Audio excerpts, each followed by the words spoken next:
انگور کا حقیقی درخت میں ہوں. تو اٹ مینس کہ یسوع مسیح وہ جو کنسیپٹ تھا ان کا اس میں سے ان کو نکال رہے ہیں اور یہ کہتے ہیں کہ تم مجھ میں جب تک مجھ میں نہیں قائم ہوتے تب تک تم پھل ہی نہیں لا سکتے. یہاں پر یہ جو فریز ہے مجھ سے جدا ہو کر کچھ نہیں کر سکتے، یہ مجھے بڑا اہم لگا، کیونکہ یہاں پر کیا نہیں کر سکتے. سوال یہ ہے کہ کیا نہیں کر سکتے. کیا غیر اقوام کیا پھل نہیں لا رہی؟ کیا غیر اقوام محبت نہیں دیتی؟ کیا غیر اقوام میں ترقی نہیں ہوتی؟ کس طرف یسوع مسیح کا اشارہ ہے؟ کون سا پھل نہیں لا سکتے؟ تو میں یہ سمجھتا ہوں کہ یسوع مسیح اصل میں یہ بتا رہے ہیں کہ تم مجھ سے جدا ہو کر کچھ نہیں کر سکتے، مطلب کہ تم نجات کی طرف نہیں جا سکتے، تم وہ پھل نہیں لا سکتے جو غلطیوں 5ویں باب میں جن کا ذکر ہے.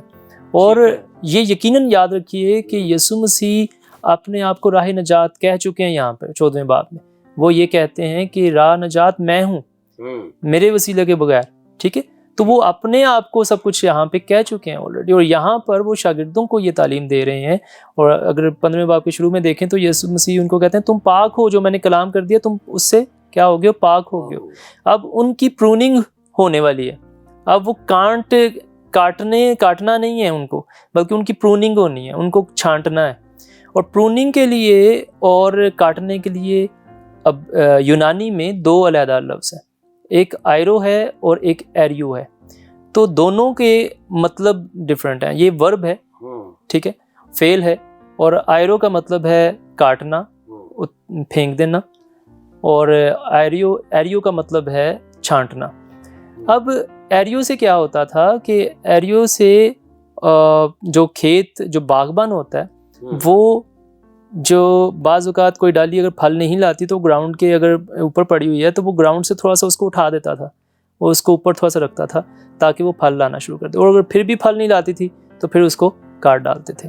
لہٰذا اسی وجہ سے خدا جو اس ڈالی کو لے کر آیا، اس ڈالی کو لگایا، اس کی پروننگ کی، لیکن وہ پھل نہیں لا رہی تھی. اور اس وجہ سے خداوند یسوع مسیح نے پھر اپنے آپ کو یہاں پر اپنے آپ کو اس درخت سے تشبیہ دی کہ حقیقی درخت میں ہوں. مجھ میں پیوست ہوگے تو پھل لاؤ گے، مجھ میں پیوست ہوگے، میرے پاس آؤ گے تو نجات پاؤ گے. اس میں نجات نہیں ہے. اسرائیل کے ساتھ اٹیچ ہو کر تم آزادی نہیں پا سکتے اپنی غلامیوں سے، اپنی غربت سے، اپنی جو بھی آپ آج تک ظلمت سہ رہے ہو اس سے تم لوگ حقیقی طور پر آزاد نہیں ہو سکتے ہو. جب تک تم مجھ سے وابستہ نہیں ہو، جب تک تم میرے ساتھ نہیں ہو تو تب تک تم آزاد نہیں ہو. تو میرے پاس آنا لازمی ہے، مجھ سے جڑنا لازمی ہے. اور یہاں پہ ایک اور لفظ ہے میوچل ریلیشن شپ. یہ نہیں ہے کہ صرف تم مجھ میں جڑ جاؤ، بلکہ یہ بھی ہے کہ میں بھی تمہارے ساتھ، دونوں آپسی رشتہ ہے. تو جب تک یسوع کے ساتھ آپ کا رشتہ اور آپ کا رشتہ یسوع کے ساتھ نہیں ہے تو آپ پھل نہیں لا سکتے. تو آج بھی ہم دیکھتے ہیں کہ ہمارے، جیسے آپ نے شروع میں کہا، بھائی نے بھی کہا، کہ ہم بحیثیت مسیحی یہ سمجھ لیتے ہیں کہ شاید ہم نجات یافتہ ہیں. ہم بحیثیت پینتیکوسٹل یا کسی بھی چرچ سے ہم تعلق رکھتے ہیں تو ہم سے یہ سمجھتے ہیں کہ ہم نجات یافتہ ہیں. ہم جماعت کو دیکھتے ہیں، ہم چرچ کو دیکھتے ہیں، ہم کلیسیاؤں کو دیکھتے ہیں، تو ہم خاندانوں کو دیکھتے ہیں، ہم اپنے قبیلوں کو دیکھتے ہیں. تو ہم یہ نہیں دیکھتے کہ ہم کیا یسوع کے ساتھ اٹیچ ہیں، کہ ہم یسوع میں پیوست ہیں. ہمیں یسوع کے ساتھ پیوست ہونا ہے، یسوع کے ساتھ رشتہ ہم نے بنانا ہے. جب تک ہم یسوع میں نہیں ہیں تو ہم پھل نہیں لا سکتے. اور میں یہاں پہ یہ اتنا کہنا چاہتا ہوں کہ یہاں پر یہ بات بہت ضروری ہے، ہمیں یہ رشتہ سمجھنا ہے کہ جب تک ہم خداوند یسوع کے ساتھ اٹیچ نہیں ہوتے، اس پر ایمان نہیں لاتے، کیونکہ اس پر ایمان لانا اصل میں اس میں پیوست ہو جانا ہے. اس میں آپ پھل لاتے ہو پھر، اور جب آپ پھل لاتے ہو تو تبھی آپ کی پہچان ایز اے ڈالی ہوتی ہے. آپ یسوع کو ریپریزنٹ کر رہے ہوتے ہو، کیونکہ ڈالی اصل میں جو پھل ہے وہ ڈالی، اور ڈالی اصل میں اس کے ساتھ جڑی ہوتی ہے، درخت کے ساتھ جڑی ہوتی ہے. لہٰذا ہمیں ان ساری چیزوں کو دیکھنے کی ضرورت ہے کہ کیا ہم آج بحیثیت مسیحی نجات یافتہ ہیں، یا مسیح کے ساتھ جڑ کر، یا اس کی تعلیم کے ساتھ جڑ کے، اس کے احکام میں قائم ہو کر ہم نجات یافتہ ہیں. اسی طرح اگر ہم دیکھیں کہ رومیوں میں دیکھیں تو خداوند کا بندہ پولس رسول یہ کہتا ہے کہ وہ جنگلی زیتون کی بات کرتا ہے اور پھر حقیقی زیتون کی بھی بات کرتا ہے. تو یہ جنگلی زیتون کون ہے, حقیقی زیتون کون ہے, اور پھر وہ کہتا ہے کہ ڈالیاں کاٹ کے اصلی زیتون میں لگائی گئیں. ٹھیک ہے, تو یہ ڈالیاں کاٹ کے اصلی زیتون میں لگانے کا کیا مطلب ہے؟ یہ گو علیحدہ سے ایک ٹاپک ہے, لیکن میں یہاں پر اس کو اس لیے لنک دینا چاہتا ہوں کیونکہ اصل میں یسوع مسیح نے جب درخت کہا ہے اور ڈالیاں کہا ہے تو یہ صرف اپنے شاگردوں کو نہیں کہہ رہا, بلکہ یہ درخت بہت وسیع ہے, اور اس کے ساتھ آپ ڈالیاں صرف آپ شاگرد یا ہم مسیحی نہیں ہیں, بلکہ ہر وہ مسیحی ہے, ہر وہ شخص ہے جو مسیح پر ایمان لاتا ہے اور اسی طرح سے وہ اس کے ساتھ پیوست ہو جاتا ہے, شجر کاری ہوتی ہے, اس کی پیوند کاری ہوتی ہے, اور وہ اس کے ساتھ جڑ جاتا ہے, اور اس طریقے سے ہم یسوع کے ساتھ مل جاتے ہیں. اور ہمیں یہ یاد رکھنا چاہیے کہ پھل لانا بہت لازمی ہے. پھل نہیں لائیں گے تو ہم کاٹ ڈالے جائیں گے, اور پھل ہماری زندگیوں سے, روزمرہ کی روٹین سے, روزمرہ کی بات چیت سے نظر آتا ہے. اور یہ اگر ایسا نہیں ہے تو ہمیں اپنی مسیحی زندگی پر غور کرنے کی ضرورت ہے کہ ہم کیا واقعی مسیحی ہیں, کیا واقعی ہمارا تعلق مسیح کے ساتھ ہے, کیا ہم آج بھی مسیح کے ساتھ اس کے شجر میں جڑے ہوئے ہیں. اگر نہیں ہیں تو ہمیں ضرور ہے کہ اس چیز کو دیکھیں کہ کیا ہم کیسے جڑ سکتے ہیں, کیسے ہم اس کی باتوں پر عمل کر سکتے ہیں, اور کیسے ہم پھل لا سکتے ہیں. میں یہ آخر میں یہی کہنا چاہتا ہوں کہ ہمیں اپنی روز کی روٹین کو دیکھنا ہے, روز کی زندگی کو دیکھنا ہے. کوئی بڑی بات نہیں ہے, کوئی یسوع مسیح نے کوئی ایسا فلسفہ نہیں بیان کر دیا کہ اس کے ساتھ ہم رشتہ کوئی بڑا مشکل طریقے سے ہم قائم کر سکتے ہیں. نہیں, بلکہ ہم اپنی زندگیوں کو اس کے اطوار کے مطابق, اس کے کلام کے مطابق, اس کے احکام کے مطابق ڈھال دیں گے تو ہم اس کے ساتھ ہماری پیوند کاری ہو جائے گی. جی شکریہ برادر جی, خداوند آپ کو بہت ساری برکت دے. آپ نے بھی کلام خدا میں سے ہمیں خوبصورت انداز میں سکھایا کہ مسیح میں ہماری پیوستگی کس طرح سے رہ سکتی ہے, اور انگور کا حقیقی درخت جو ہے وہ کون ہے, یسوع مسیح ہے, اور کس طرح ہم زیادہ زیادہ پھل لا سکتے ہیں.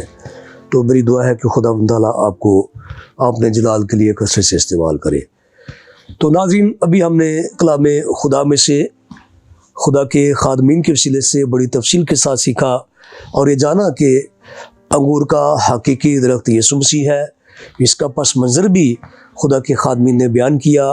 تو ہم سب نے سیکھ لیا کہ کس طرح ہمیں مسیح میں پیوستہ رہنا ہے, کیسے پھل لانا ہے. تو جس طرح کہ ابھی بہت ساری باتیں ہم نے سیکھی ہیں, میں ایمان رکھتا ہوں کہ آپ نے برکت پائی ہے. تو یہ کہ خدا یسوع مسیح نے یہ لفظ استعمال کیا ہے کہ انگور کا حقیقی درخت میں ہوں.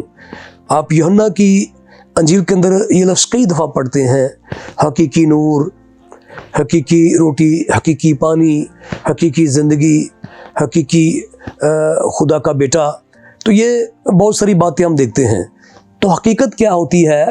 سچائیوں کا مجموعہ, یعنی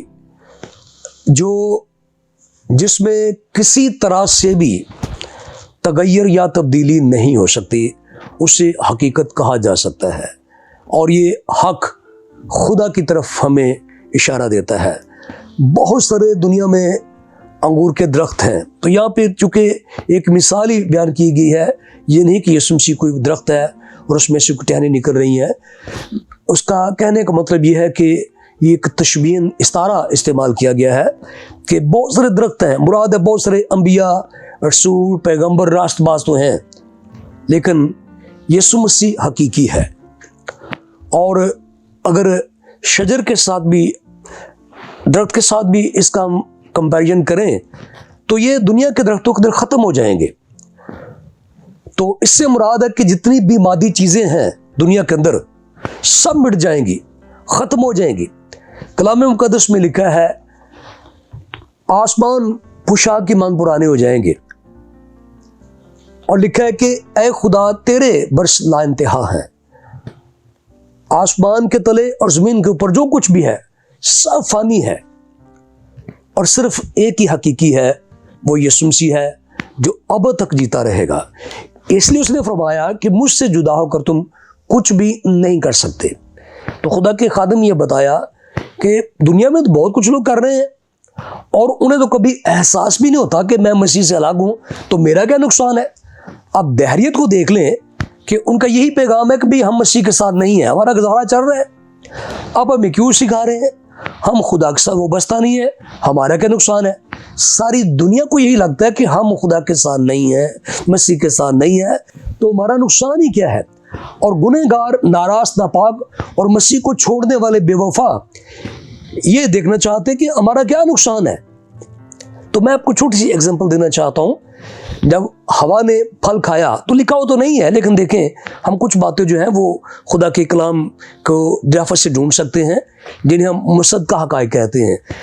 تو جب اس نے پھل کھایا تو فوراً کچھ بھی نہیں ہوا, اس کو کوئی بھی ایسا نہ تو جھٹکا لگا, نہ اس کی کلابازیاں لگیں, نہ وہ زمین پہ گر گئی, نہ اس کو کوئی ایسا شوق لگا کہ جس سے وہ ڈر جاتی, کہتی کہ میں نے پھل کھا لیا, میں نے بڑا غلط کر دیا.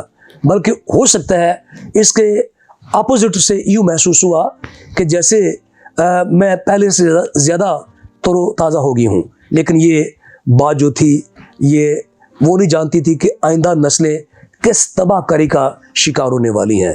لوگ جب مسیح سے کٹ جاتے ہیں, نہیں ساتھ ہوتے, تو لگتا سب کچھ ٹھیک ہے, لیکن ایسا سچ نہیں ہے. اور اس بات کا احساس اس وقت ہوگا جب یہ آواز سنیں گے, اے نافرمانو, میرے احکامات پر نہ چلنے والوں, مجھ سے کٹے ہوئے لوگوں, اے ڈالیو جو میرے ساتھ وابستہ نہ تھی, ہمیشہ کی اس آگ میں چلی جاؤ جو ابلیس اور اس کے فرشتوں کے لیے جلائی گئی ہے. تب یہ پیغام واضح طور پر لوگوں کی سمجھ میں آ جائے گا. تو ضرورت اس بات کی ہے کہ صرف مذہب میں ہی پیوستہ نہ رہیں, بلکہ مسیح کے ساتھ پیوستہ ہو جائیں. مسیح خاندان میں پیدا ہونا مبارک بات ہے, لیکن یسوع مسیح میں پیوستہ ہونا اس سے بھی بڑی بات ہے. تو مسیح کے ساتھ پیوستہ ہو جائیں. اگر آپ ٹوٹے ہوئے ہیں تو آئیے آج ہی اس کے ساتھ جڑ جائیں تاکہ ہم دوسروں کے لیے برکت کا وسیلہ بنیں. خداوند اس کلام کے وسیلے سے آپ سب کو بڑی برکت دے.